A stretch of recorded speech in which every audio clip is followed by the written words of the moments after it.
Pas. Dis à ton voisin fort.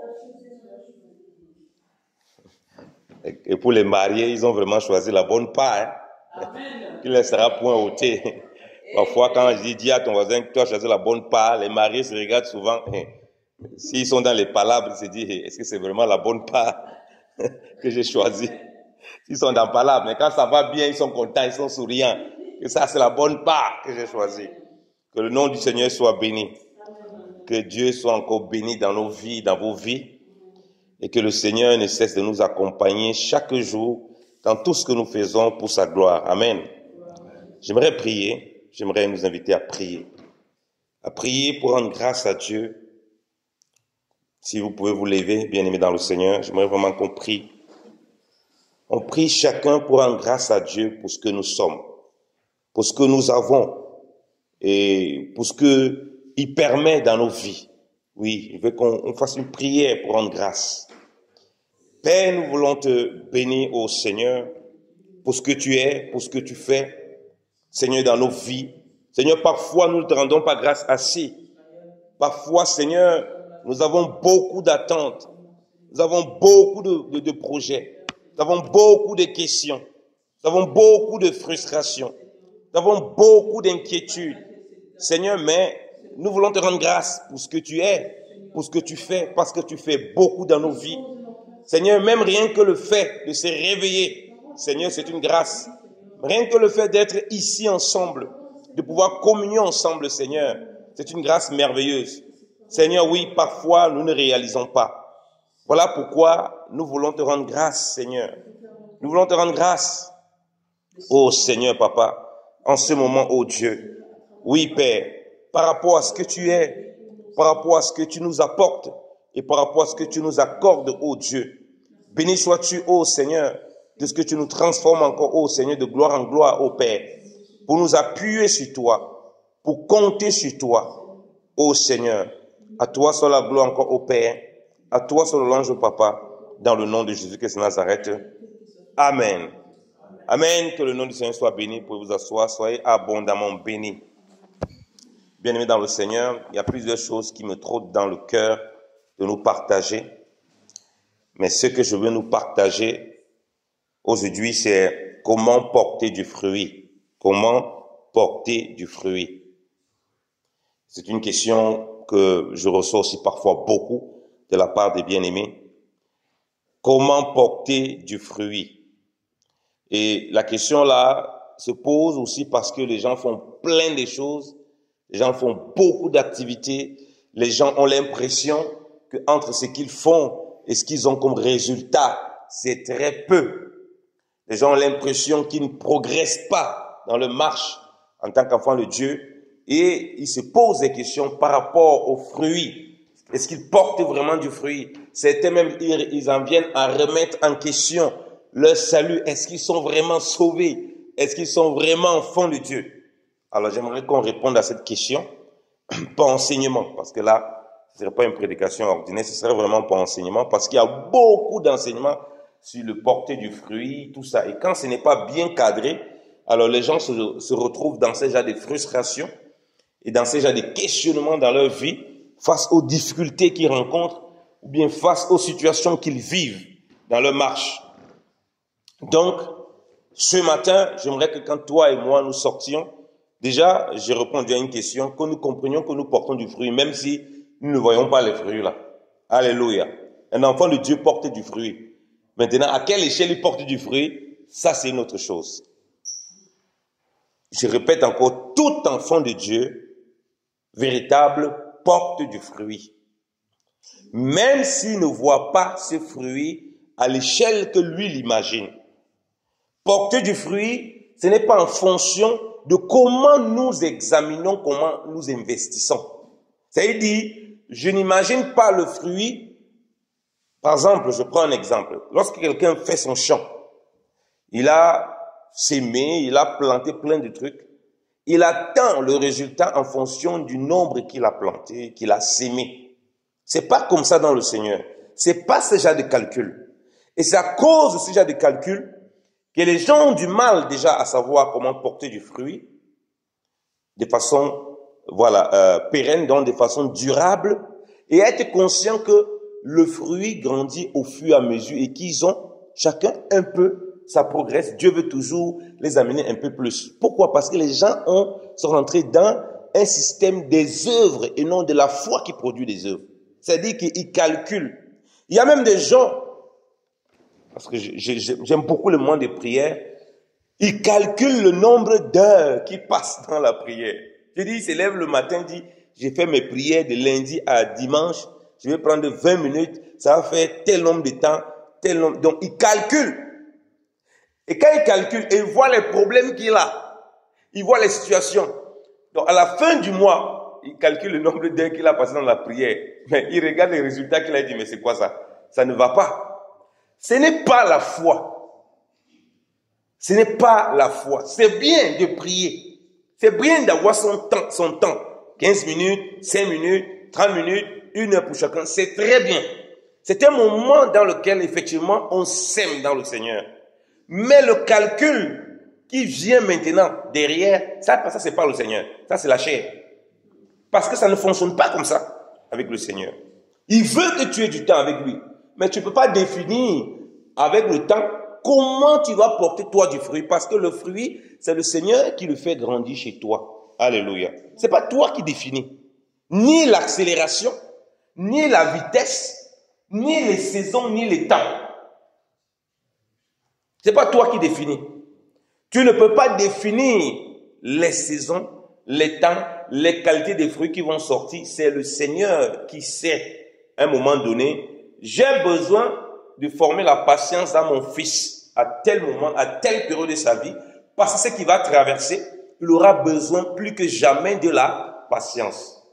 Et ici, à quel moment il va donc manifester ses fruits, ses vertus dans ta vie. Tu ne peux pas croire que c'est parce que tu as fait 10 heures de prière. À un moment, tu es confronté à une situation, il faut la patience. C'était 10 heures de prière là, c'est que tu es dans les œuvres. Tu n'as pas compris vraiment la foi et l'œuvre du Saint-Esprit dans la vie, dans ta vie. Et c'est ça le problème parmi les chrétiens. Les gens pensent que porter du fruit, c'est en fonction des actions qu'ils ont programmées eux-mêmes. Ils ne comprennent pas que le fait de se disposer au Seigneur, c'est tout ce qu'ils peuvent faire. Et le reste, c'est le Seigneur qui produit. C'est le Seigneur qui bâtit. Et toi et moi, on découvre et on constate simplement les fruits qui se manifestent. Mais on ne les commande pas. Ce n'est pas comme une commande. Tu ne peux pas commander la patience. Parce que si tu veux commander la patience, Dieu va te créer une situation. Il va dire que sois alors patient. On va voir comment tu seras patient. J'écoutais une fois un témoignage à l'époque de quelqu'un qui avait jeûné 3 jours. Il jeûné 3 jours secs pour la patience. Quand il est ressorti de là, première situation qui arrive, c'est la bagarre qui a commencé. Donc les 3 jours qu'il a fait, ça n'a servi à rien. Dieu lui a dit, mon ami, va encore jeûner pour la patience. Comme tu jeûnes pour ça, va jeûner. Comme tu sors de là, jeûne parce que tu me cherches. Tu dis, Seigneur, forme-moi la patience. Ça, c'est autre chose. Parce que peut-être 3 jours ne va pas suffire, puisque tu veux que le Seigneur forme en toi. Il aura encore peut-être besoin même de 6 jours, 4 jours, je sais pas quoi. Ou bien, toi, pendant que tu as jeûné, en 1 heure, il sait ce qu'il a formé en toi. Ou bien, après ton moment de jeûne, il sait les épreuves qu'il va mettre dans ta vie qui vont te permettre de porter ce fruit. Alléluia. Mais si toi, tu viens avec tes calculs, avec des schémas, comme nous, malheureusement, nous humains, cette façon de faire est beaucoup ancrée chez nous, nous avons de la peine à comprendre comment le Seigneur fonctionne. Nous avons de la peine. Oui, nous sémons nos vies, mais c'est Dieu qui fait croître. C'est ce que la Bible dit. L'un sème, l'autre arrose, mais c'est Dieu qui fait croître. Personne ici ne peut croître que de par lui-même. C'est Dieu qui fait croître. Si Dieu décide que ça ne va pas croître, ça ne va pas croître. Il n'y aura aucune croissance. Donc, je ne peux pas être fixé sur la croissance parce que ça ce n'est pas de mon autorité. Ça, ce n'est pas en mon pouvoir. Je suis fixé plutôt dans la semence et pas dans la quantité, mais dans la qualité de ma semence, en marchant par la foi, en faisant confiance au Seigneur. Donc, porter du fruit se retrouve à plusieurs endroits. Dans mon foyer, j'ai besoin de porter du fruit. Dans mon travail, j'ai besoin de porter du fruit. Dans mes activités, j'ai besoin de porter du fruit. Dans l'église, j'ai besoin de porter du fruit. Tout ça, j'en ai besoin pour ma marche. Mais pourquoi je suis frustré? Pourquoi je me plains beaucoup? Pourquoi j'ai l'impression que quand je vois le temps que je passe et je vois les résultats, c'est très maigre. Qu'est-ce qui fait en sorte que je regarde de la sorte? Est-ce que c'est parce que moi j'estime que je travaille beaucoup pour peu, ou bien je fais ce que le Seigneur attend de moi? Parce que ça, c'est pas la même chose, hein? Mais si je regarde ce que moi je fais, j'investis. Et si ce n'est pas ce que le Seigneur attend de moi, c'est normal, je suis en train de perdre mon temps. Je ne fais pas ce que le Seigneur attend de moi. Si le Seigneur attend de moi que je prie tous les matins 1 heure de temps, je ne peux pas à la fin du mois, à la fin de l'année, calculer que Seigneur, j'ai prié 1 heure du matin, vraiment, voilà les projets qui ont été mis, mais je n'ai rien eu. C'est qu'il y a un problème. Si c'est le Seigneur qui m'a mis à part pour que je prie 1 heure de temps, certainement par rapport à ce qu'il m'a appelé de faire, je vais accomplir. Alléluia. Je ne serai pas frustré. Ce ne serait pas en fonction de mes projets. Ce sera en fonction de qu'est-ce que le Seigneur attend de moi. Et là, je vais porter véritablement du fruit. Si vous prenez, il y a des terres qui sont très fertiles. Si vous prenez n'importe quelle semence, n'importe quelle graine, vous allez dans certaines terres qui sont préparées pour ça. Elles vont produire. Alléluia. Prenez les mêmes graines là. Vous allez mettre dans une terre qui n'est pas préparée pour cela. Elles ne vont pas produire. Le problème du Seigneur, c'est qu'il veut qu'on soit des terres fertiles. Et des terres fertiles pour chaque opération. Parce que même quand la terre est fertile, il y a différents types de terres. Il y a des endroits où on peut mettre un peu le plantain. Il y a des endroits où c'est plutôt le maïs. Donc, il y a différents trucs. Et ça, c'est important pour nous en tant qu'enfants de Dieu. Donc, lisons Jean chapitre 15. On va lire Jean chapitre 15. Parce que lui, il a défini les choses. Il n'a pas défini ça au hasard. Il a défini parce qu'il sait qu'on sera et qu'on est confronté à cette question. J'ai besoin de porter du fruit dans ma famille. J'ai besoin de porter du fruit dans ce que j'aborde. Mais comment je comprends la conception de porter du fruit? Ça va changer tout. Il y a des gens qui pensent que c'est parce qu'ils donnent beaucoup d'argent à l'église. Là, ils vont porter du fruit parce qu'ils donnent beaucoup d'argent. Et les pasteurs sont contents, beaucoup d'imposteurs sont contents.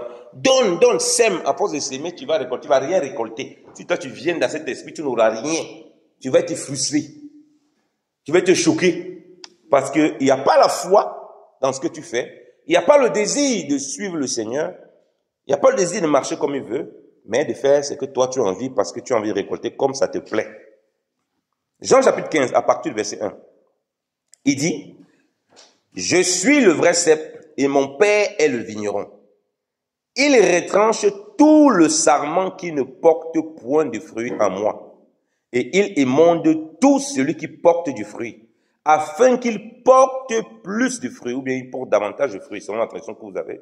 Vous êtes déjà net, ou bien vous êtes déjà pur, par la parole que je vous ai enseignée, ou bien par la parole que je vous ai annoncée, selon la traduction que vous avez.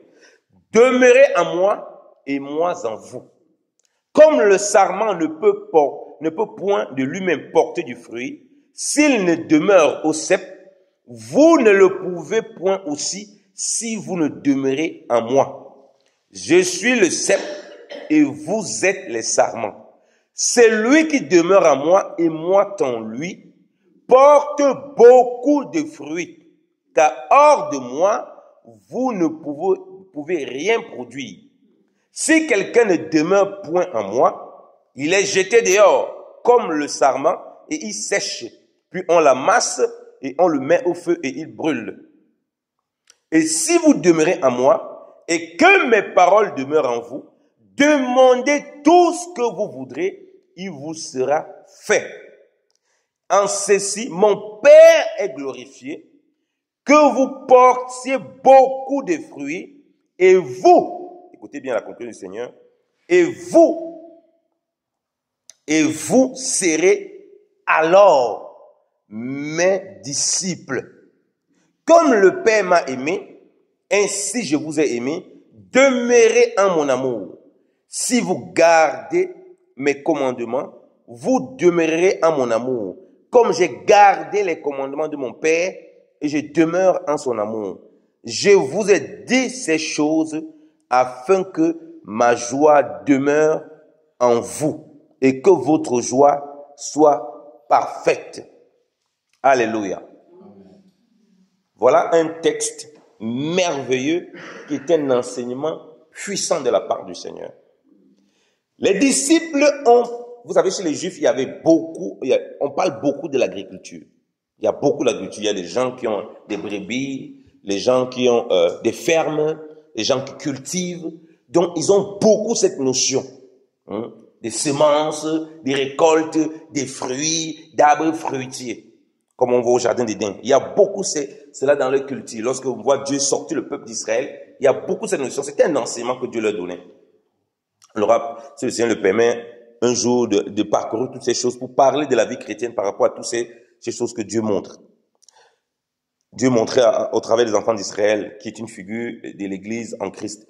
Donc, ici, le Seigneur se présente comme le cep. Le cep, ici, c'est le tronc de l'arbre. Le cep, c'est le tronc de l'arbre. OK? Et il nous présente comme des sarments. Les branches qui sortent de l'arbre. Vous voyez?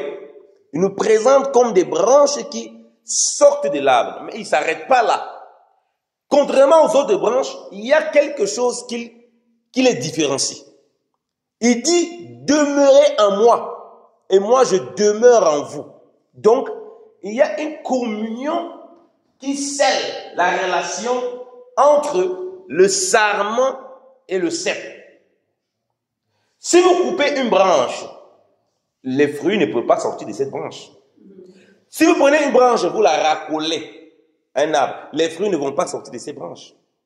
Il faut qu'il y ait l'harmonie totale entre la branche et le tronc, et le cep. Voilà pourquoi vous ne pouvez pas prendre la branche des bananiers, vous allez coller sur l'avocatier, vous attendez que la branche des bananiers commence à produire des avocats.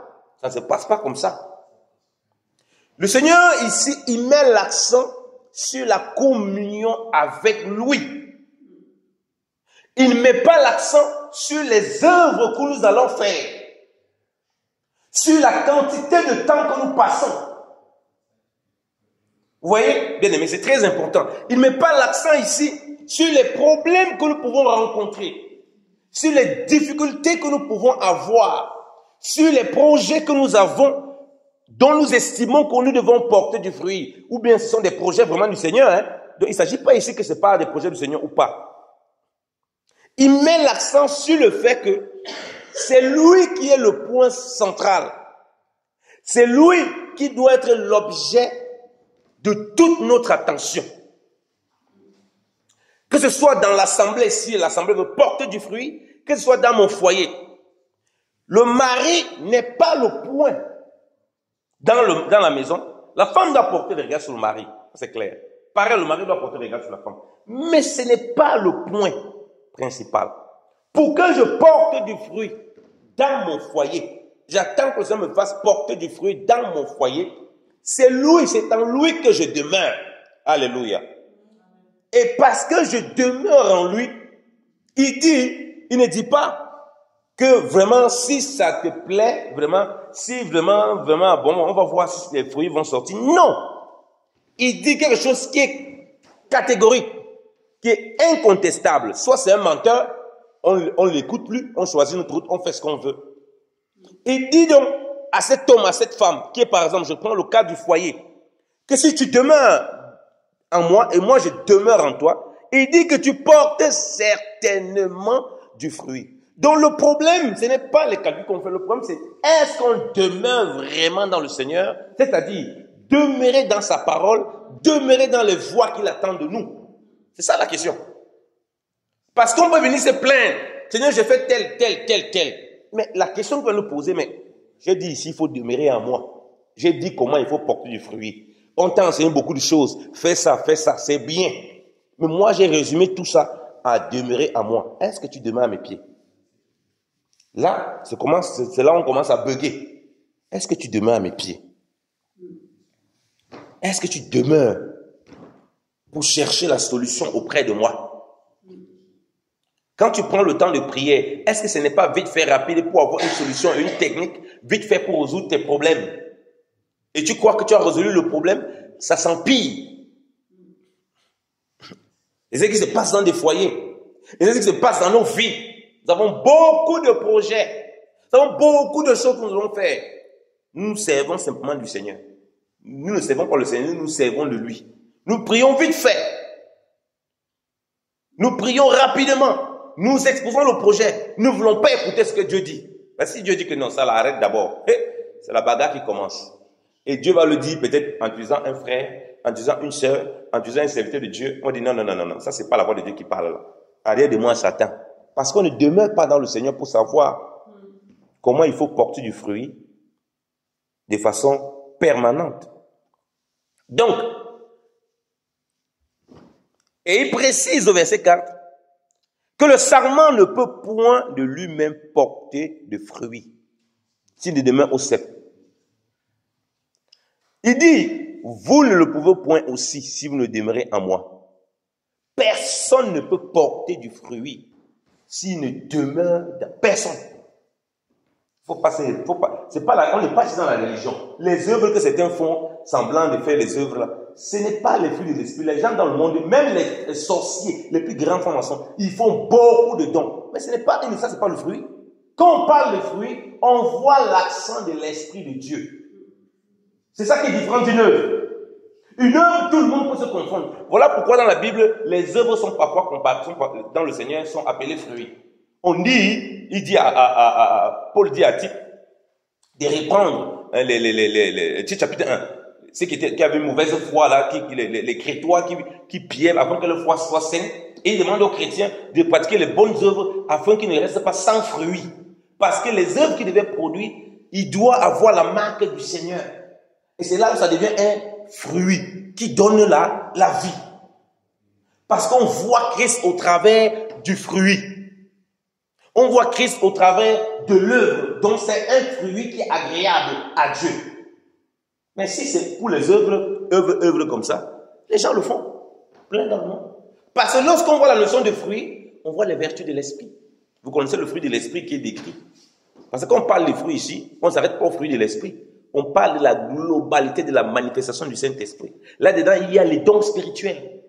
Là-dedans, il y a des miracles. Là-dedans, il y a des capacités incroyables que Dieu peut manifester. Là-dedans, il y a ton caractère que Dieu transforme. Là-dedans, il y a tout, comme on dit, le fruit de l'esprit qu'on connaît dans Galates chapitre 5. Ici, c'est vaste. Il n'a pas dit peut-être porter le fruit de l'esprit en disant la justice, la joie. Non. Les dons spirituels, le caractère du Seigneur, la nature du Seigneur, la vie de Christ va se manifester au travers de ce que nous faisons.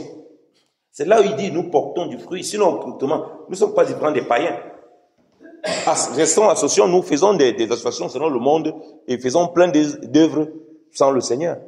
C'est pourquoi les gens sont frustrés. Mais je n'ai pas l'impression que je porte du fruit parce que les gens ont basé les actions sur eux-mêmes. Et c'est pourquoi ils recherchent la gloire après, ils s'auto-glorifient.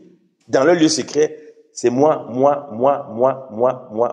On dit ici qu'on ne peut rien de nous-mêmes. Est-ce qu'à la fin de la journée, quelqu'un peut se glorifier? Tu vas te glorifier de quoi? Tu ne peux pas te glorifier. Est-ce qu'ici, il dit que c'est toi qui définis la quantité de fruits? Toi, tu peux définir la quantité de fruits que tu dois porter? Ou bien moi, j'ai lu mal ma Bible. Personne ne définit la quantité. Personne ne définit même comment le Seigneur va le faire dans sa vie. Il sait tout simplement qu'il doit demeurer auprès du Seigneur. Il y a une situation, c'est auprès du Seigneur. Il y a un caractère qui n'est pas correct chez toi. Il y a quelque chose qui ne marche pas, c'est auprès du Seigneur. D'abord. Pas de chercher à faire des calculs. C'est ces calculs qui nous ont créé beaucoup de problèmes. Vous voyez, l'homme riche, quand il vient auprès du Seigneur, il n'a pas compris ça. Quand il vient auprès du Seigneur Jésus-Christ, qu'est-ce qu'il dit? Vous voyez que cet homme, je profite pour répondre à la question parce que beaucoup de gens, je rencontre beaucoup de chrétiens, ils n'ont pas l'assurance du salut. On les a beau dire qu'ils sont sauvés, mais ils n'ont pas l'assurance. Et je le dis toujours, on peut te répéter que tu es sauvé sans ne prouver rien que tu es sauvé. Tu n'auras aucune assurance parce que tu n'es pas en communion avec le Père. L'homme riche, quand il vient auprès du Seigneur, il est juif. Il pratique la loi. Il pratique beaucoup de choses. Il honore son père et sa mère. Il donne même aux orphelins. Il donne même beaucoup de choses. Il pratique plein de choses. Mais il n'a pas l'assurance de la vie éternelle. Vous voyez comment il vient présenter la vie éternelle? Vous voyez comment lui-même il vient présenter sa compréhension de la vie éternelle? Bon maître, que faut-il faire pour avoir la vie éternelle? Donc pour lui, c'était une œuvre qu'on devait faire. Toute la pratique de la loi ne l'a pas rassuré de la vie éternelle. Un des fruits que tu vas aussi porter en tant qu'enfant de Dieu, en demeurant dans le Seigneur, c'est l'assurance du salut, parce que tu es en contact permanent avec celui qui est la vie. On ne peut pas t'ébranler dans ta foi. Les gens me disent, oh, homme de Dieu, je ne suis pas sûr. Si tu n'es pas sûr, ça veut dire que tu ne demeures pas. C'est simple. Tu demeures auprès du Seigneur, lui-même qui est la vie te rassure que tu m'appartiens, tu es mon enfant, tu vis avec moi éternellement. Alléluia. On peut te prêcher n'importe quelle doctrine, ça ne changera rien. Tu n'es pas auprès du Seigneur, comme il a dit là. Tu ne porteras pas de fruits. Toi-même, tu seras frustré. Toi-même, tu te poses sur les questions. Est-ce que je suis vraiment sauvé? Est-ce que je suis vraiment enfant de Dieu? Et l'ennemi vient maintenant, il joue le ping-pong dans ta tête. Il est venu, il a dit, que faut-il faire? Il a comparé le salut à une œuvre que quelqu'un doit appliquer, comme lui passer le temps à pratiquer les œuvres. Parce que la loi, c'est la loi des œuvres. Tu pratiques, j'ai fait ça, j'aurai ça. J'ai fait ceci, j'aurai ça. C'est comme ça qu'il voyait les fruits. C'est comme ça, mais ça ne répondait pas. Parce que dans ce qu'il faisait, il n'y avait pas de communion avec le maître. Il n'y avait pas de communion avec Dieu. Il n'y avait pas, ce que la vie chrétienne, ce n'est pas une vie de religion où, comme les religions des hommes, on a un ensemble de doctrines. Ce n'est pas ça, c'est plus que cela. Tout ce qui, comme on dit là, comme on lit là, ça se retrouve en une seule personne, en Jésus-Christ de Nazareth. Ça veut dire que c'est en Jésus-Christ, par exemple, j'ai du mal, j'aime le mensonge. Je peux lire les versets chaque jour qui parlent qu'il ne faut pas mentir. Il va mentir. Les gens dans le monde là-bas, ils savent, la loi condamne celui qui a fait voler, mais les gens volent toujours. Quelqu'un prend la leçon, je ne volerai plus, il va voler. Ça va rien changer. Je ne volerai plus, je ne volerai plus. Il va prier, je ne volerai plus. On vient, jeûne et prière, il écrit 20 fois sur papier, je ne volerai plus. On lui donne une calebasse, il met sur la tête, il met ça dans le papier là où j'ai vu des choses dans les églises. Il met dans le papier là, il tourne dans l'église avec ça sur la tête, je ne volerai plus. Le lendemain, on le voit, il vole. Il continue à voler.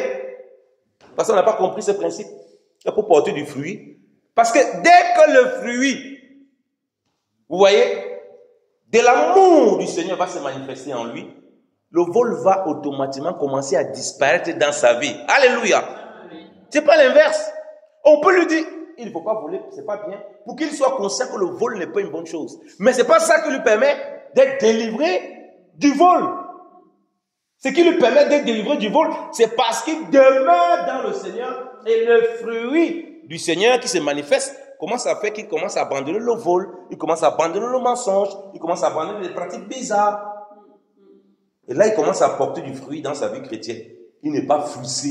Mais pasteur, depuis que j'ai fait 4 jours de jeûne pour arrêter de boire l'alcool, depuis là, j'ai supporté 1 mois. Après, je suis encore devenu plus alcoolique qu'auparavant. Mon frère, c'est pas la tradition des hommes, c'est pas les doctrines, tu fais ça. Non, il faut comprendre les principes. Si tu as un problème, on va t'expliquer le problème. Ensuite, on va te conduire à comprendre comment ça s'opère. Sinon, on t'a trompé. Tu vas être triste de ta vie chrétienne, malheureuse. Ben, tu veux appliquer des techniques comme ça dans le monde. Tu vis comme tu vis sur la loi comme cet homme. Cet homme riche est comme toi et moi. On vient, on n'est pas tranquille. On pratique des choses, on a des résultats. Il avait beaucoup de richesses. Mais ça n'était pas ça répondait pas à la question. Il y avait quelque chose qui le dérangeait. Je veux avoir la vie éternelle. Quelle est la technique qu'il faut appliquer? Moi, j'ai appliqué tout. Mais ça me dépasse. Je ne parviens pas à être rassuré. Parce que ce fruit-là, ce n'est que en étant en communion avec Jésus-Christ de Nazareth. Il ne pouvait pas l'avoir. Le Seigneur l'a amené donc dans cette communion. Le Seigneur dit, ok, on va faire un bon exercice avec toi pour voir si tu as compris. Voilà le gars qui vient d'appeler Jésus-Christ bon maître. Jésus dit que Jésus l'aima. La Bible dit que Jésus, il est mal, non, j'aime le type-ci. Là, il parle bien. Mais maintenant, on va l'amener à un autre niveau. On va le faire sortir de la religion, de la religiosité, des techniques. Je donne 1, j'ai 2, je donne 3, j'essaie d'ouvrir. On va l'amener maintenant dans la communion avec Dieu. Je vais l'amener dans la communion avec moi, puisqu'elle dit que c'est lui qui demeure à moi. On va voir ce que ça coûte de demeurer à moi. Il faut qu'il voit ce que ça coûte. Il ne sait pas que les disciples qui sont ici, ils ont abandonné leur travail. Bien sûr, quand Pierre commençait à marcher, Pierre était marié, il avait une femme. Quand il abandonne ce qu'il fait, il commence à... Vous pouvez poser la question un jour, mais sa femme et ses enfants devaient commencer à manger. Il devait manger comment? Le gars était pécheur, l'autre a abandonné sa pêche. Vous imaginez ce qu'il peut avoir dans sa maison? Sa femme dit, mais mon ami, tu abandonnes ça, nous on va manger quoi? Tu vois, tu commences à suivre un type, il ne travaille pas, un clochard. Nous on va manger quoi? On va nourrir la famille comment? Vous voyez ce que ça coûte de demeurer? Parce que le sacrifice que toi, tu as à l'intérieur, tu ne sais pas comment ça va se manifester tout. Mais c'est un sacrifice véritable, mais tu ne sais pas tout, comment les fruits vont se passer. Mais, puisque le Seigneur a visité même la belle-mère de Pierre, donc on comprend qu'il y avait la puissance et la grâce de Dieu qui les accompagnait. Ils n'étaient plus à ce niveau d'inquiétude. Ils n'étaient plus à ce niveau. Le Seigneur ramène cet homme pour entrer en communion avec lui, pour l'amener dans ce que nous venons de lire là. Celui qui ne demeure pas à moi, il ne peut pas porter du fruit. Le gars veut le fruit de la vie éternelle. C'est-à-dire que, ok, il faut maintenant venir demeurer à moi. Il dit que, ok, il te manque une chose. Une seule chose, hein.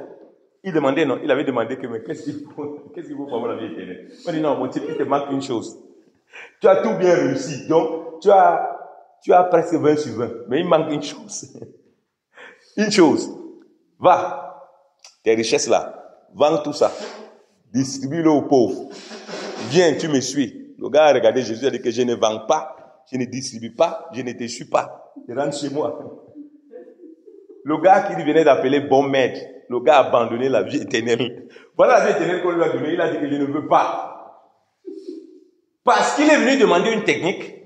On lui fait comprendre que la technique est la seule technique, c'est d'être en communion avec le maître. C'est ce que le Seigneur est en train de lui dire, au fait, en d'autres termes, que la seule technique que tu as, c'est bien. Parce que ceux qui sont autour de moi là, c'est ce qu'ils ont fait. Matthieu a abandonné son travail. Telle personne a abandonné son travail. Toi, tu veux venir, mais tu ne veux pas abandonner quelque chose. Vous voyez? Tu ne veux pas être en contact avec... Parce qu'ils n'ont pas abandonné et se balader. Ils ont abandonné, ils étaient en contact avec celui qui est la vie. Voilà pourquoi Jean pouvait dire dans 1 Jean qu'ils ont touché la vie. Ils ont palpé la vie en parlant de Jésus-Christ, la communion avec lui dans le jour de sa chair. Et en plus, quand il est parti, avec le Saint-Esprit. Ils ont goûté. Donc quand il parlait de la vie éternelle, ils savent de quoi il parle. Voilà le monsieur, il veut la vie éternelle. La vie éternelle était devant lui, Jésus-Christ de Nazareth. Le gars dit, mon ami, je ne te suis pas. Jésus a dit, tu auras une grande récompense dans les cieux. Le gars dit que mon frère, récompense là, tu peux oublier. Tu rentres chez moi. Je ne te suis pas. Il est rentré triste, malheureux, comme nous les chrétiens. Nous rentrons tristes, malheureux. Nous ne voulons pas la communion avec Dieu. Tu vois, les gens, ils sont tout le temps. Vous savez, il y a beaucoup de gens qui me demandent, pourquoi c'est toujours joyeux? Comment il fait pour être toujours joyeux? Et il n'y a pas 36 000 solutions. Je vous assure. Demeurez dans le Seigneur. Rendre grâce dans le Seigneur. Élevez le nom de Jésus-Christ dans ma vie de tous les jours. Je ne sais pas pourquoi il va être malheureux. J'ai le moment où je peux être triste. J'ai le moment où je peux être malheureux. Mais je sais que les vertus que le Seigneur va manifester dans cette communion en demeurant avec lui vont faire en sorte que il va effacer cette tristesse qui veut s'installer dans mon cœur, ce malheur qui veut s'installer dans mon cœur, cette déception qui veut s'installer dans mon cœur, hein? Ces choses de la chair qui vont vouloir s'installer. Je vais lire la parole, je vais lire, oui, il ne faut pas être triste, soyez joyeux, mais je ne peux pas le vivre si je ne demeure pas dans le Seigneur. C'est pas en répétant, oui, la Bible a dit soyez joyeux, j'essaie d'être joyeux tous les jours de ma vie, je vais être malheureux, je n'ai pas de communion avec Dieu.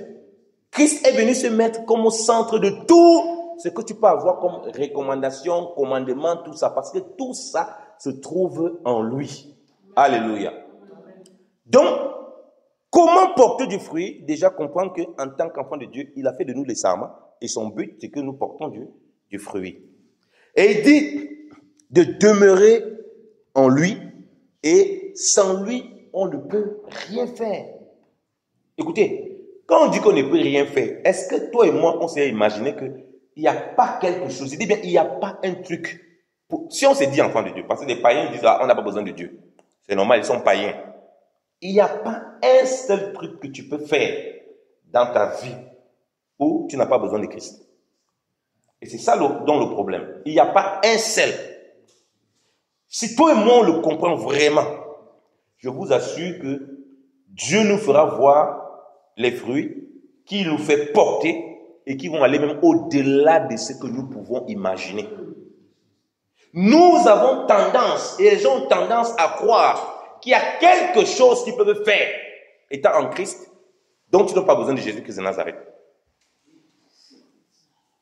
Ils ne le disent pas de leur bouche, mais leur conduite montre que non, je n'ai pas besoin ici du Seigneur. Je suis assez fort ici, je n'ai pas besoin du Seigneur. Seigneur, vraiment, pour ce cas-ci, comme nous avons partagé Jésus-Christ l'expert la dernière fois, pour ce cas-ci, tu ne maîtrises pas, c'est nous qui maîtrisons.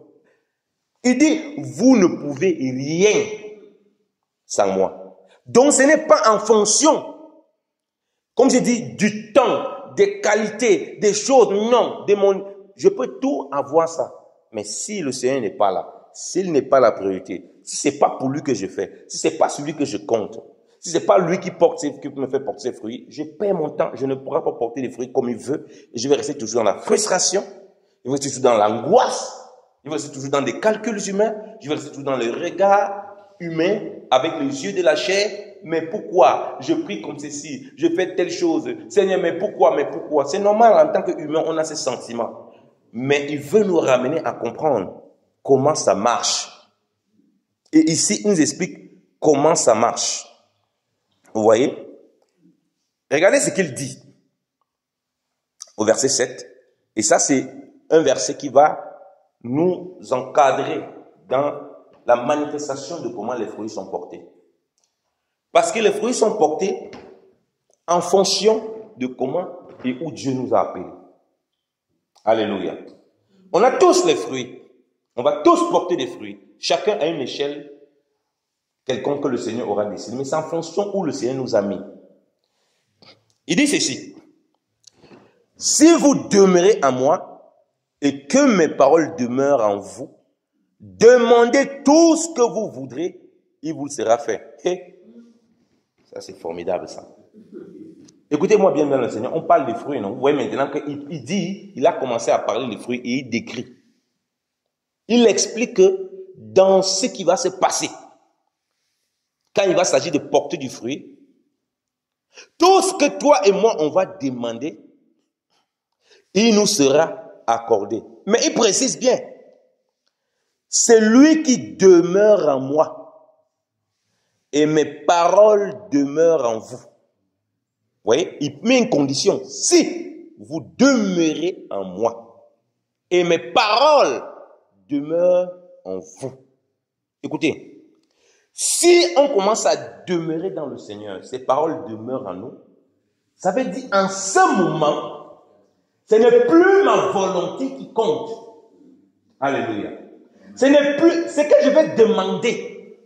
Ça ne sera pas les choses que j'imagine dans ma tête qui n'ont rien à voir avec le projet de Dieu. Les gens qui lisent ce passage en disant, le Seigneur dit, demandez tout ce que vous voulez, il vous sera donné. C'est pour ça qu'ils sont frustrés. Il dit, demandez tout. Tu peux demander comme tu veux, il ne va rien te donner. Tu n'auras rien. Parce que tu n'es pas dans le projet qu'il a défini. Il dit bien que si vous demeurez en moi, mes paroles demeurent en vous. Si les paroles demeurent, les paroles viennent faire quoi? Elles viennent te montrer la volonté du Père pour toi. Et dans cette volonté du Père pour toi, tout ce que tu vas demander, il te sera accordé. Ça c'est clair. Tu ne peux pas être là. Tu es l'orteil. L'orteil demande du sang, par exemple, pour les ongles. Toi, tu veux en même tête genou pour demander, je sais pas quoi, un liquide qui vienne pour les articulations. C'est pas la même fonction. Tu vas te brider. Tu vas te créer des problèmes.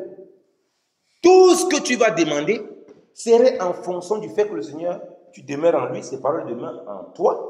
Et quand les paroles demeurent en toi, elles te dirigent vers ce que le Seigneur attend de toi vers la volonté du Père. Et tu es étonné que tout ce que tu demandes, Dieu manifeste parce qu'il veut accomplir ses desseins dans ta vie. Et tu vas automatiquement, forcément, porter du fruit au-delà de tout ce que tu peux imaginer. Mais quand les gens sont là, quelqu'un, tu vois sa vie, il a une vie terrible. Il ne craint pas Dieu. Il prie quand ça lui plaît. Il lit les Écritures quand ça lui plaît. On dit, mes paroles demeurent en vous. Donc, il lit la parole, il n'est pas rempli de la parole. Les discours qui sortent de sa bouche, c'est les discours du monde. Il parle tout et n'importe quoi. Il mélange tout. La parole de Dieu ne demeure pas en lui. Mais il dit, je vais demander. Tu vas demander comment? Parce que tu ne connais pas la parole. Tu vas demander quoi? Parce que ce que tu vas demander en fonction de ce qui est en toi. Si ce qui est en toi, c'est la parole du Seigneur, tu vas parler comme le Seigneur et tu vas demander comme le Seigneur. Tu auras les yeux fixés sur le royaume éternel de Dieu. Et les choses que tu vas demander seront en accord avec ce qui te conduit là-bas. Et conformément à ce qu'il attend de toi, de ta marche. Tu ne vas pas voir, ah, le frère Gianni, il a telle chose. Seigneur, je veux aussi avoir la même chose. Ça ne se passe pas comme ça. Ça ne se passe pas comme ça. C'est pourquoi Jacques va dire que vous demandez, vous n'avez pas. Jacques chapitre 4. Parce que vous demandez mal. Et quand même vous demandez dans le but d'assouvir vos convoitises, vos propres désirs. C'est pourquoi les gens ne portent pas de fruits, ils sont frustrés. Tu vois les gens de l'église, ils sont énervés. Ils sont jamais contents. Tu vois leur marche en dehors, tu les rencontres au travail, parmi les frères, ou bien en dehors, ils ne sont pas joyeux, ils ne dégagent pas la joie du Seigneur. Ils ne dégagent pas la grâce de Dieu. Tu dis, mais même les païens, ils vont dire, mais pourquoi ces gens sont coincés comme ça? Ils sont coincés, toujours irrités, toujours irritables. Ils ont du mal à porter du fruit. Et du coup, même on les critique, on voit qu'ils ne font aucune œuvre. Et du coup, ils veulent commencer à faire les œuvres par la propre force, alors que ce n'est pas par la force. Parce que lorsqu'on est conduit comme ça par le Seigneur, ce n'est pas parce qu'on voit les gens qu'on veut faire. Non. On fait ce pourquoi on est appelé à faire. Et c'est dans ça que nous portons du fruit. Ce n'est pas en fonction des regards des hommes. Ce n'est pas en fonction des regards des autres. Puisqu'il a dit que c'est lui qui demeure à moi. Si vous demeurez à moi et mes paroles demeurent en vous. Il n'a pas dit, ne prenez pas le monde comme référence. Ne prends pas ton frère en Christ comme référence pour voir ce qu'il fait, pour voir comment Dieu l'utilise. Non. Dieu l'utilise comme ça. Parce qu'il demeure dans le Seigneur et il cherche la volonté du Seigneur pour sa vie. Et Dieu va l'utiliser puissamment. Si toi, tu ne fais pas pareil, tu veux faire le copier-coller, tu vas être malheureux et triste. Oh Seigneur, tu as dit que tout ce qu'on demande, tu vas nous donner. Mon ami, il a aussi dit qu'il faut demeurer en moi. Il a aussi dit que mes paroles demeurent en toi. Que mes paroles demeurent en toi. Est-ce que toi, tu es dans ces conditions? Non. Mais nous voulons avoir des choses pas conformes à la parole du Seigneur. Moi, je vous dis, je fréquente des frères en Christ. Leur temps de lecture de la parole est d'une médiocrité. Je me pose des questions. Je dis, mais comment tu peux comprendre les choses du Seigneur? Comment tu peux progresser et prospérer d'une certaine façon dans l'œuvre de Dieu si toi, tu ne comprends pas ça? Il n'a pas seulement dit demeurer en moi. Il a dit aussi mes paroles, parce que demeurer en moi, ça peut être vague. Parce que quand on parle de demeurer en moi, ça inclut tout ça. Le temps que tu passes dans la prière, le temps que tu passes devant le Seigneur pour lui remettre des questions. Parce qu'il y a le temps où tu cherches à avoir des réponses. Ou il y a le temps où tu poses des questions. Vous voyez, il y a le temps où tu es inquiet par rapport à certaines choses. Tu cherches le Seigneur pour qu'il te réponde.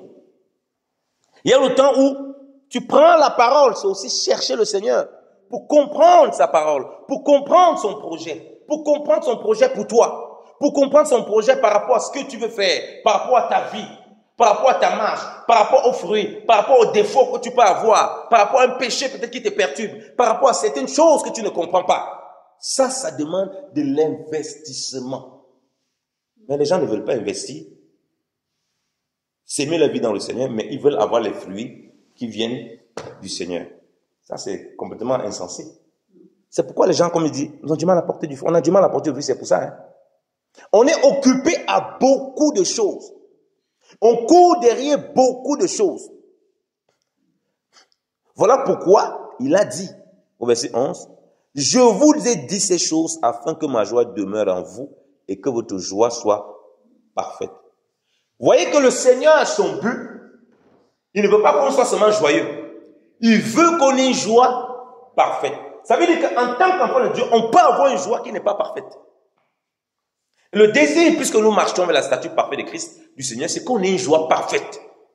On n'est pas une joie éphémère. On n'est pas une joie de temps en temps où on grince les dents. C'est pourquoi il nous dit ces choses. Parce qu'il sait qu'on peut se retrouver dans une condition où notre joie n'est pas parfaite. Notre joie n'est pas parfaite. Pourquoi? Parce que, humainement, ça nous arrive tous. De détourner un peu les regards. On n'est plus un peu sur Christ, on détourne les regards. Parce qu'on a été tellement blessés. On a été tellement frustrés. On a été tellement déçus peut-être par les choses que nous avons fait. Il n'y a pas eu de résultat. Tout ça aussi fait partie de ce qui nous accompagne dans notre marche. On n'est pas parfait dans la façon dont on fait les choses. Donc c'est normal qu'on se trompe. C'est normal qu'à un moment on se retrouve même dans l'activisme. On fait plein de choses, Dieu ne veut même pas. Après on se ressaisit, on dit, ah, ça nous frustre. Mais tout ça est là pour nous enseigner. Et il vient dire, je vous ai dit ces choses pour que votre joie, vous ayez la joie en moi et qu'elle soit parfaite. Donc la joie que je dois avoir, c'est celle qui vient du Seigneur. Et il m'a dit, voilà les premières conséquences qu'on voit. Ce que je vais demander, il me sera donné. Attends, si ce que je vais demander, il me sera toujours donné. Comment je peux ne pas porter du fruit? Dites-moi. Je vais toujours porter du fruit. Je ne peux ne pas porter du fruit. Comment je vais rester? Je ne serai pas joyeux. Regardez, Actes chapitre 5. On dit que les disciples, après Pierre et Jean, on les a fouettés. Ils rentraient, ils étaient heureux, contents d'avoir été fouettés. Pour la gloire de Dieu. Toi-même, content, tu es joyeux. Alléluia, on les a fouettés. Ils rentrent à l'église, ils dansent ensemble. On les a fouettés pour Christ. Donc c'était même peut-être chercher que, comme arrête aussi, on me fouette pour le Seigneur. Je veux goûter. Hey, nous, on peut essayer ça. Nous, on peut faire ça. Nous, on peut dire, Seigneur, je souhaite qu'on m'arrête, on me fouette vraiment pour toi. Ça doit être doux. Quand tu vas voir déjà comment on fouette un frère à côté, tu seras le premier à fuir. On va fouetter qui? On va fouetter qui? Qui on va fouetter? Mais ils étaient contents. Ils vivaient ça. Leur joie était parfaite. Voilà pourquoi. Parce que notre joie, elle n'est pas parfaite. Pourquoi? Parce que notre joie dépend des bonnes choses qu'on reçoit et non des mauvaises. Fouetter n'est pas agréable. Qui va se réjouir qu'on l'a fouetté? Mais pour arriver à ce stade, c'est les frères qui avaient sacrifié tout. Parce que demeurer dans le Seigneur, que ces paroles demandent à nous, ça prend beaucoup de temps. Ça demande du sacrifice. Et la vie chrétienne, j'aime le rappeler, c'est la vie des sacrifices. Ce n'est pas le reste des règles, tout ça là. Ça accompagne, comme on dit, parce que tout ça c'est en Christ. La vie chrétienne, c'est le sacrifice de Christ. Et c'est toute notre vie chrétienne. C'est ça le nouveau culte, au fait. On est là quand on dit qu'on fait culte, c'est le sacrifice. Si on n'est pas prêt à se sacrifier, parce que demeurer dans le Seigneur, ça demande le sacrifice. Demeurer n'est pas... Si on dit demeurer, ça veut dire qu'il y a... C'est ta maison. Il y a, comme dans ta maison, quelqu'un a construit, ou bien quelqu'un a une maison chez qui il habite, ou bien il loue. C'est là-bas qu'il vit principalement, c'est pour ça qu'il paye le loyer. Il s'arrange à dormir là-bas constamment. Si à un moment il sent que ça ne va pas, qu'est-ce qu'il fait? Il déménage. Demeurer dans le Seigneur, ça veut dire ce n'est pas de temps en temps, je m'intéresse aux choses de Dieu. Non, c'est pas de temps en temps, je m'intéresse à comment l'assemblée fonctionne. Non. C'est un investissement total. Dans tous les compartiments. C'est pas un investissement partiel. C'est pas un investissement, aujourd'hui, ça me saoule l'histoire, je ne vais plus venir. Aujourd'hui, je suis mal à l'aise. Je suis fatigué. Je ne vais pas faire l'œuvre de Dieu. Ça ne se passe pas comme ça. Il y a des frères même à l'époque qui me disaient, ouais, homme de Dieu, oui, je comprends ce que tu dis sur la prière. Mais parfois, je me lève là, je dis, je suis fatigué, je reste couché, je dis, Seigneur, toi-même tu comprends. Et j'ai pris, fait une petite prière. Donc toi, maintenant, tu dis que Dieu, comment lui, il comprend. Lui-même, il comprend. On entend des choses terribles parmi les chrétiens. Que le Seigneur, elle me dit, homme de Dieu, tu exagères. Même le Seigneur voit que je suis fatigué. Il dit que c'est normal. Après, c'est normal qu'après, il y ait les frustrations dans notre marche. Seigneur, toi-même, tu comprends vraiment, je suis fatigué. Au nom de Jésus, amen. Seigneur, vraiment. C'est terrible, hein, ce que les chrétiens sortent de leur bouche. Nous, on entend des choses terribles. Il dit, ma soeur, tu es sérieuse ce que tu dis là? Il dit, non, lui-même, Dieu, il comprend que je suis fatigué. Bon, comme on joue avec le Seigneur, c'est en même temps, on est déçu. En même temps, on est frustré. Parce qu'on croit qu'on peut obtenir des résultats en dehors de lui, alors que lui-même, il a dit, hors de moi, vous ne pouvez porter aucun fruit. Mais nous, on croit qu'on peut contourner ça. Ça va nous rattraper. Ta vie de prière que tu négliges va te rattraper. La méditation de la parole de Dieu que tu négliges. Regardez comment beaucoup de chrétiens se font humilier. connaissent pas la parole, il va se rentrer dans un débat avec quelqu'un qui ne connaît pas l'écriture, mais qui connaît quelques versets là, qui va mélanger son cerveau, il va sortir là-bas ridicule. Parce qu'il n'a pas de profondeur dans la parole. Donc ce qu'il dit, il ne sait pas de quoi il parle. Il voit beaucoup de chrétiens. Il va aller faire des débats. Tu ne connais même pas ton pied gauche et ton pied droit dans les Écritures. Mais toi, tu veux faire des débats avec les gens. Que mes paroles demeurent en vous. Il n'a pas simplement dit, viens, donne une offrande, gloire à Dieu. Prie, gloire à Dieu. Jeûne, gloire à Dieu. Mais est-ce que mes paroles demeurent en toi? C'est ce que le Seigneur va te poser, toi et moi. Est-ce que mes paroles demeurent? Est-ce que ce n'est pas du vent? Est-ce que tu n'utilises pas seulement ça pour accomplir tes propres desseins? Tu es dans une forme de religiosité, comme cet homme riche-là, qui venait auprès du maître, il appelle bon maître, pour choisir ce qu'il pouvait prendre et partir, et ce qu'il voulait prendre, c'est la vie éternelle et partir.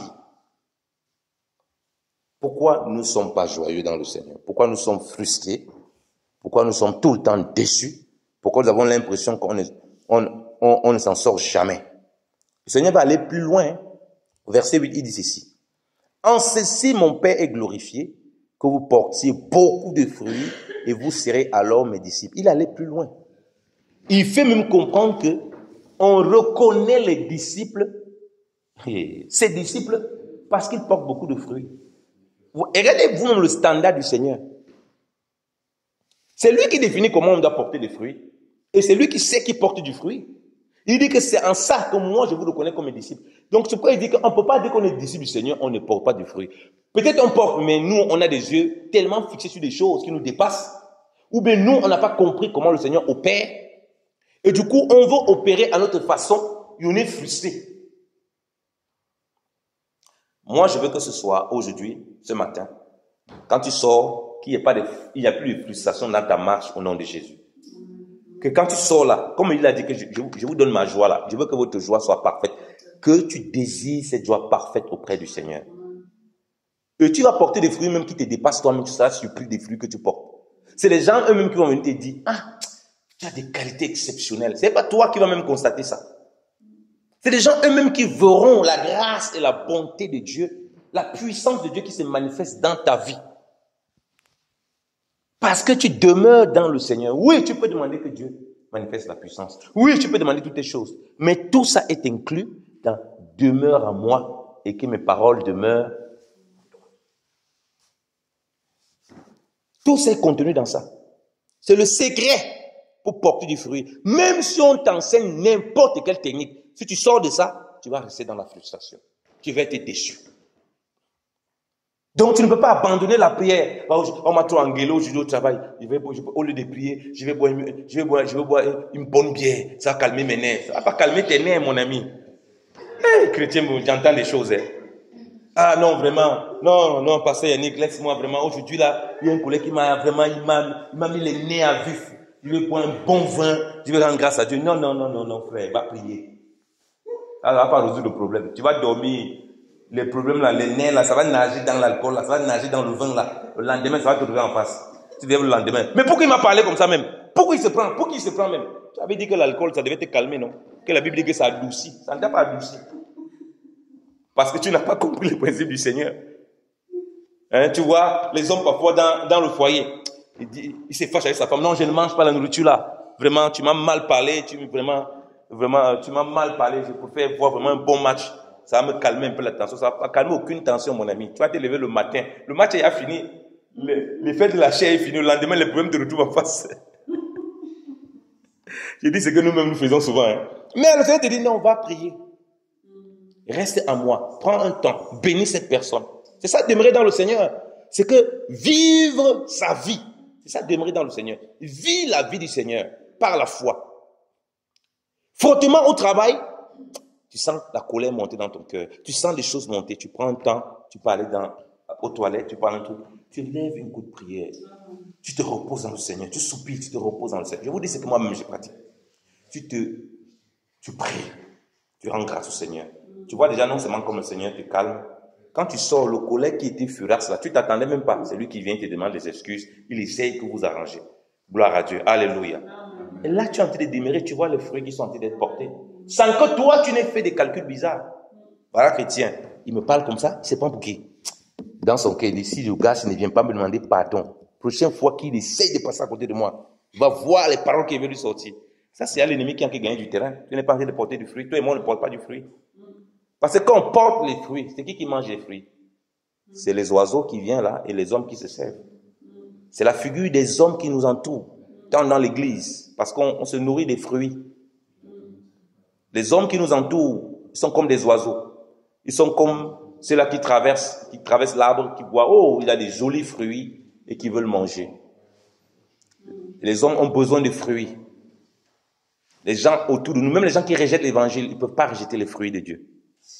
Parce que lorsque quelqu'un a un problème, il sait que la sœur Déborah a pris beaucoup, la sœur telle, non, je vois qu'elle aime beaucoup le Seigneur. Elle peut me dire, ah, ma sœur, est-ce que tu peux prier vraiment pour moi? Vraiment, prie ton Dieu. Vraiment, il peut se manifester. Ça nous fait du bien. Parce qu'elle reconnaît que la sœur a quelque chose qu'elle n'a pas. Vous savez, j'ai prié pour une musulmane. Elle a même dit qu'elle va venir. Elle viendra nous rendre visite. Quand je suis ma petite sœur pendant les vacances, elle me dit qu'elle est une amie musulmane là. Une aînée musulmane, une de ses amies, qui a un problème avec une hernie discale. Et ça monte dans mon cœur. Il faut prier pour elle. Je dis à ma petite sœur qu'elle est vraiment mal. Elle a refusé de se faire opérer. Elle est musulmane. Elle est de la Côte d'Ivoire. Les nordistes de la Côte d'Ivoire sont très musulmans.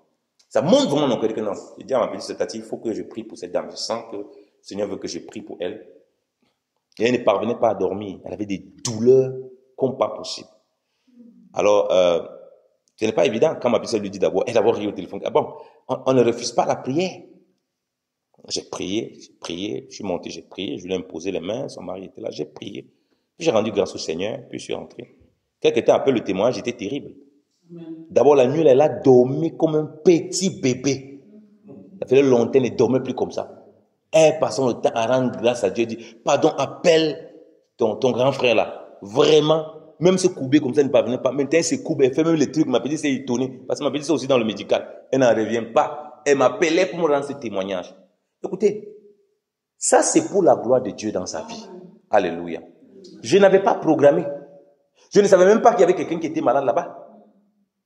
Vous voyez ce que je veux dire? Je me suis disposé comme toi. Tu vas te disposer. Même quelqu'un qui semble être païen, qui ne connaît pas Dieu.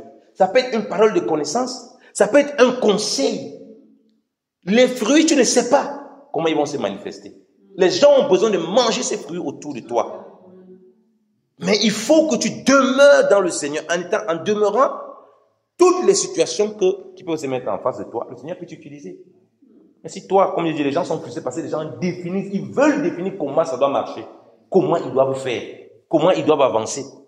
Ils veulent définir comme ça. Voilà pourquoi il y a des frustrations. Il y a trop de frustrations parmi nous en tant qu'enfants de Dieu.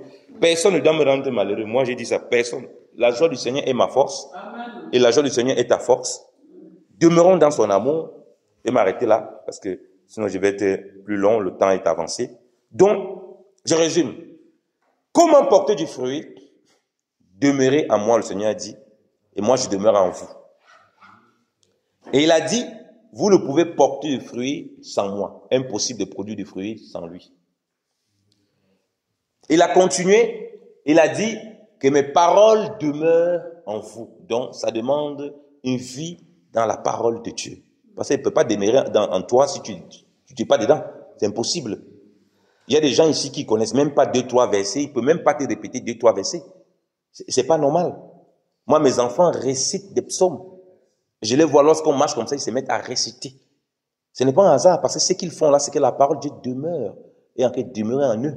Face à une situation compliquée, c'est cette même parole qui va ressortir pour le dire, ici l'ennemi veut t'amener vers ce qui est mauvais. Comme le Seigneur dit, quand le diable faisait une chose, il est écrit. Pourquoi? Parce que la parole demeurait en lui. Donc il pouvait porter du fruit face à l'ennemi. Les paroles demeurent en nous. Parole du Seigneur. Et il nous rassure une chose.